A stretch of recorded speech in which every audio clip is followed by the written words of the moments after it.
What is up, everyone? Welcome back to the Footy Review. We're about talking footy, and you guys already know what it is. I know this video is a little bit late, but USA is Concacaf champions twice in the same summer. USA, USA, USA! Two finals in a row, beat our biggest rival in the region, Mexico. There's a little bit of humble pie for you Mexican fans. Build the wall. Okay. That game was crazy. I was at the stadium. I'll post some footage of from the stadium, exclusive Footy Review footage at the end of this video. So stick around for that. But Fern, what are your thoughts on the game? Man, that game was intense. Yeah, man. Honestly, I think it was one of the better games of the tournament. It's not what I was expecting. I honestly thought that Mexico was going to kind of come out, dominate, and be the better team. And interestingly enough, although they did dominate the possession of the game, they didn't look that threatening. There was a lot of chances that USA had that were much more dangerous than the Mexican chances. Now, that being said, my biggest complaint with USA is still we cannot finish.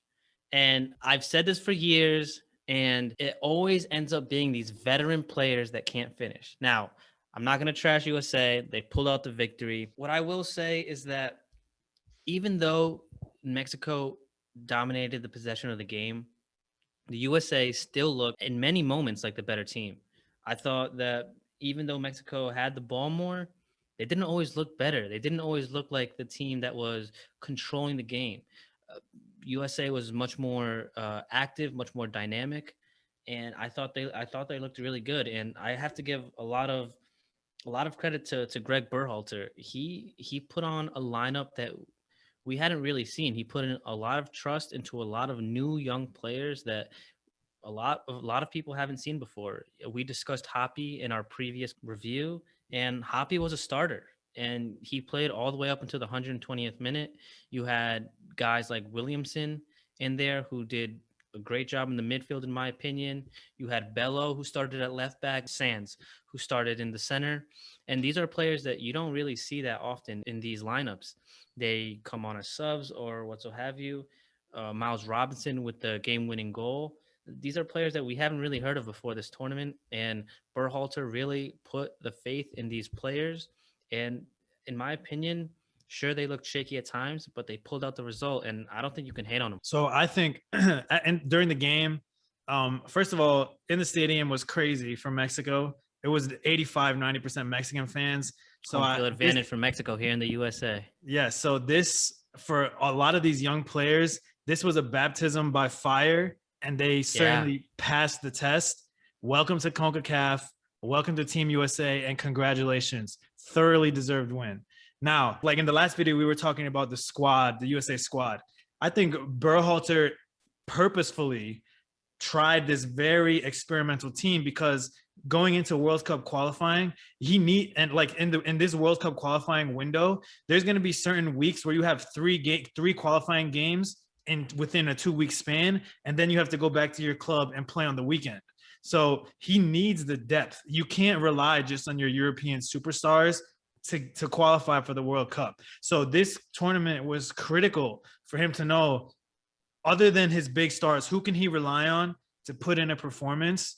And for me, I didn't know a lot of these players at the beginning of the tournament, but man, this tournament elevated the level of so many guys on the U.S. men's national team depth chart. And all of a sudden, if you're a USA fan, your confidence has to be through the roof, because like Mexico basically had their A team. Chucky Lozano got hurt in the first game. Obviously, Raul Jimenez wasn't there. Ochoa wasn't in goal. But they had most of their star players were there. And then, yes, Mexico had like 65% possession in the game. And at the beginning of the game, it was very shaky for USA. And I felt like Mexico could score, like especially during the first half. I felt like Mexico could pretty much score at any moment. But the team stuck together, and I think in the two most important games of the tournament, in the semifinal versus Qatar and in the final versus Mexico, the team started off shaky, but as the game went on, they grew into the game, and in both games, they closed out the game as the dominant team, and they get the late goal at the end to win the game. My only criticism for US is you can't give up so many early chances, because if you go to the World Cup and you're playing against France or Brazil, and they have all those chances that Mexico had, it's going to be 2-0, 3-0 before the game even gets a chance to start, and it's game over. But other than that, very positive for the U.S. I'm feeling good. I'm very excited for this team. I agree. And, something that I wanted to mention in our last podcast that I didn't, I wanted to extend an olive branch to this United States B team, because as experimental as it is, I do think that some of these players definitely have the potential to make it to that A team. Most of these players stood up to that pressure. They took the heat and they pulled out the result. Even if it was a hard fought win, this is primarily MLS squad. This was, in my opinion, going through the tournament, looking a lot like the United States of old, that was very inconsistent and at times very disappointing. And even though we didn't dominate possession, or there were times where we were on the back foot a lot throughout the game, at least I think in the entirety of if you look at the game as a whole, even though the United States didn't have possession for more than 40%, I still thought that it looked like an even game, because Mexico, when they did possess the ball, the United States did hold up that defensive line. I think that shifting Sands into that center back position was a good look. Kellen Acosta, he holds down that middle very well in that holding spot. And when you think about a lot of these players that are extremely young, like Bello, Williamson, Sands, Robinson, these are players that, even if they're not starters on your USA A squad, as you said, that depth is something that can go miles. And even as you mentioned, these European superstars, most of the time during these international qualifiers, they are very busy with their club teams, and they always have to go back on the weekends. The MLS season is very peculiar in the fact that in the way that they schedule their season. It's not during regular time, like during regular soccer season. The MLS is happening during the summer, during the winter. It doesn't follow a normal soccer season schedule. So during these qualifiers, if you can rely on maybe some of your B players, and honestly, I wouldn't even call them B players anymore. I think a lot of these players do have potential to break into that 23-man squad. And I think that some of those players on that A squad might be a little bit concerned for their position, especially those that haven't really showed out as much as maybe we would have hoped that they could. So I think that when you have players like this, that maybe when you're going into those qualifying matches for the World Cup, that maybe aren't in season and are much more fit, ready to go, and don't have that responsibility of going back to their club teams, I think that that's a very good thing to be able to rely on. The fact that we were competitive with Mexico, A team Mexico, with our B team, and yes, we were outplayed at the beginning. That's fine. That's learning. This is a young, inexperienced team. But like in that stadium, it's like going to Mexico and playing, or going to El Salvador and playing, or going to Honduras and playing. The atmosphere in those stadiums are brutal and hostile. It's ridiculous. And they got a taste. And yes, I don't think most of these players, well, a lot of them will. A lot of them will be in contention for the squad for the World Cup qualifying. Some of them won't, unfortunately. That's just the way, that's just the nature. That's just the nature of the thing. Like, we have a lot of stars on the US team right now. My 3 players that I think broke out. Well, I want to name 4 players actually that elevated their level so much during this tournament. Number 1, Matt Turner. Matt Turner, oh my God, like people used to love Tim Howard because of how amazing he was as goalie. I see Matt Turner having the potential to become another Tim Howard-esque goalie for the USA. Just like pure shot stopper. He's not great on the ball with his feet. Like Zach, he almost cost a goal. He is, but man, when it comes to blocking shots, and honestly, like if you're in the World Cup and you're playing against a team like France and you're USA, are you really going to try and play out of the back? Are you really? Would you rather have someone that can play out the back? Or would you rather have someone that can stop Kylian Mbappe? Exactly. And then just lob the ball up top, hopefully get a good header, Pulisic, Reina ends up on the ball, and we attack. Something like that. My other player for me that was breakout player, Robinson, the center back, amazing. He showed so much leadership, especially when Zimmerman goes down in the game versus Canada. I also think Matthew Hoppe was the most technical player on the team, and it showed. And even in that final against Mexico, he was getting in the Mexican players' faces. He was playing gritty. He was playing dirty. And that's what you have to do, honestly, because Mexico is never going to give the USA a clean game. And whenever USA beats Mexico, there will always be some excuse. It was the refs. It was this. It was that. You have to get in their face and play the mental game. And I think Matthew Hoppe learned that. And the last player I want to give a shout out to is a player who's been heavily criticized within the United States camp, and that's Kellyn Acosta. He's not the youngest guy. He's not like a teenager or early 20s. He's been in the MLS. I think he's about 26, 27 now. 26. Yeah. And I mean, everyone in that number 6 position, everyone thinks that it's going to be Tyler Adams, which, I mean, he's the superstar, which is fine. But Kellyn Acosta, he proved he's not the most technical player, and that's fine. But in terms of grit, getting stuck in, doing the dirty work, which is honestly what you need in the Concacaf. It's not this high-flowing, really high-paced soccer like it is in Europe. That type of player, Kellyn Acosta, I think has solidified his spot for this World Cup qualifying to go and play like some ugly games in Central America and in Mexico, and he deserves it. And I'm so happy for him. And I actually I agree with you for Turner. And when it comes to Hoppe, and to be very fair and honest, I don't think Hoppe was the best player on the field. I don't think, not by a long shot. However, I do agree that, you know, his technical ability really does, it shows, and there is a difference between the way he plays and the way the rest of this MLS team plays. And I think I mentioned this on the last podcast, that I think that technical ability could really be a very big benefit when you're playing with other players, because again, he's not an MLS player. He plays for Schalke in Germany. So when you blend him in with some of the other European stars that we have on the A team, I think that he would be a very good complement. And I don't think he would be the shining star there either, but I think he would be a very good complement, and he would understand that play style more. Now, 2 players I want to mention that you didn't are Bello, the left back. On our A team, we don't really have a huge standout at left back. We have, say, Dest on the right. Oh, he's right. We have Dest on the right side. It used to be DeAndre Yedlin, but on the left side, we don't really have that kind of strong left back player. I think Bello could very easily step into that position. He's only 19 years old.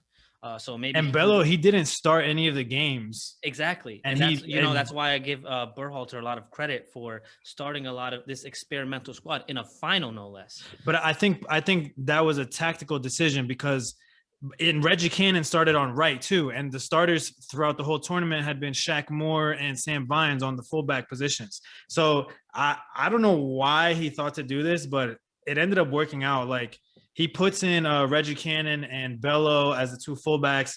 I think he told them, give me 60 minutes, just lock down defense. And Bello was defending freaking Tecatito Corona, who was one of the most feared wingers. And he did well. And he did well on that assignment. Yeah, and then he subbed in Vines and Shaq Moore at the same time in the second half.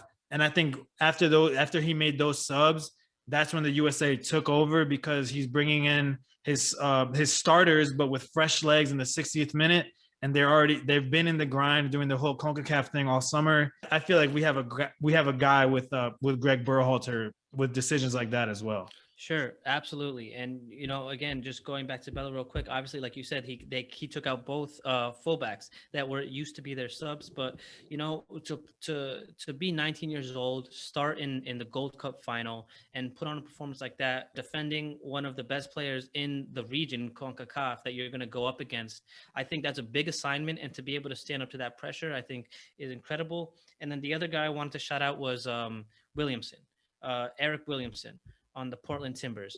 I think he's 24. He's another young guy, and again, someone who wasn't a regular starter. He was kind of in and out of the lineup, came on as a sub on some games, but you know, he did a very good job with Acosta and Letget there in the middle. And even though it wasn't the biggest possession game for the United States, even when the middle had, like I said, when we did have the ball, I thought it looked like an even game. So if you can play in the midfield, not have majority possession, and still look good, I think that says a lot about not only you as a player, but as the midfield as a unit. If the U.S. has learned anything from this tournament, is that we have depth on this squad. and I think the future is bright. I And think it's crazy how quickly the mood can turn from like depressed USA fans, like when we missed out on the last World Cup, and now how much hope we have going into the next one. But at the end of the day, USA Concacaf Kings twice in a row, 2021. Let's get it. Can't wait for the World Cup. And I think that's going to be a wrap for our USMNT summer soccer coverage. We'll keep tabs on the USA players, you know, as they go throughout their seasons and all of that good stuff. But please enjoy the footage from within the stadium, exclusive footy review footage. If you like this content, please share, subscribe, show this video to a friend, and also let us know in the comments what you think about Team USA. Which players are you excited about? All that good stuff, you know. So we'll see you guys. Who you think make the A team, all that stuff. If you have any disagreements with us, let us know in the comments as well. Yep. We'll see you guys next time.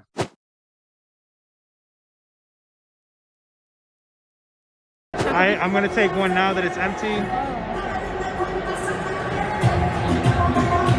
We here, baby! Yeah! Firstly on Concacaf, a wonderful confederation, bringing together the best football from North, Central America and also the Caribbean. And we can see it's always a celebration. We've got lots of great fans in here tonight, and it's the USA and Mexico on this occasion.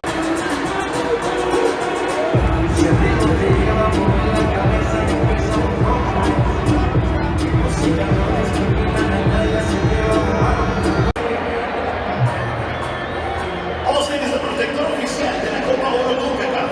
Austin está en buenas manos.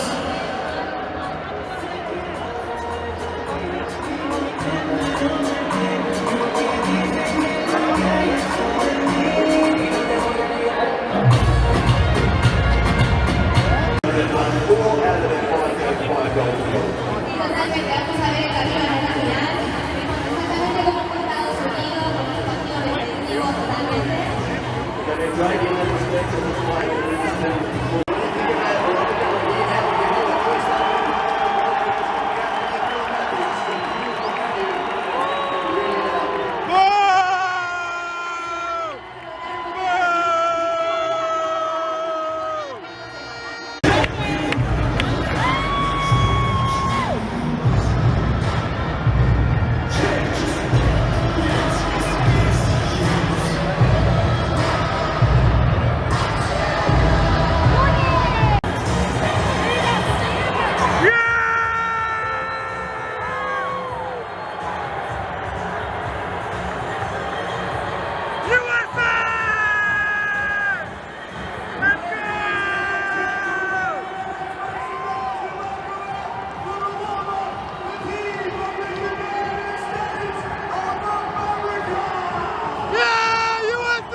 This is what we have to deal with in this country.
You see what we have to deal with?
USA, baby!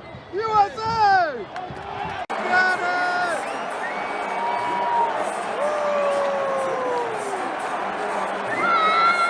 USA!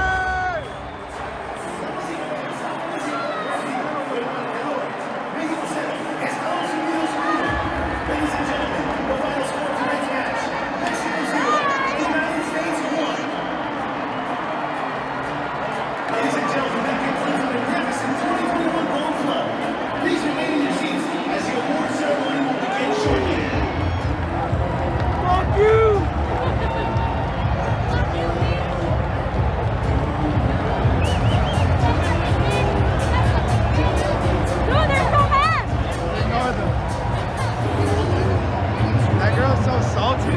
I know.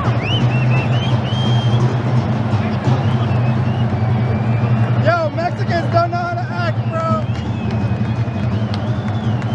Some of them.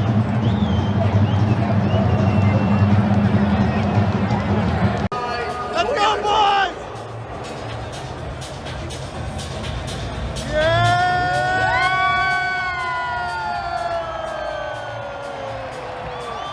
USA! USA! Ladies and gentlemen, showing everyone the talent of the future with an outstanding performance throughout each game, your 2021 Gold Cup Young Player Award, presented by Scotiabank, goes to Tajon Buchanan from Canada.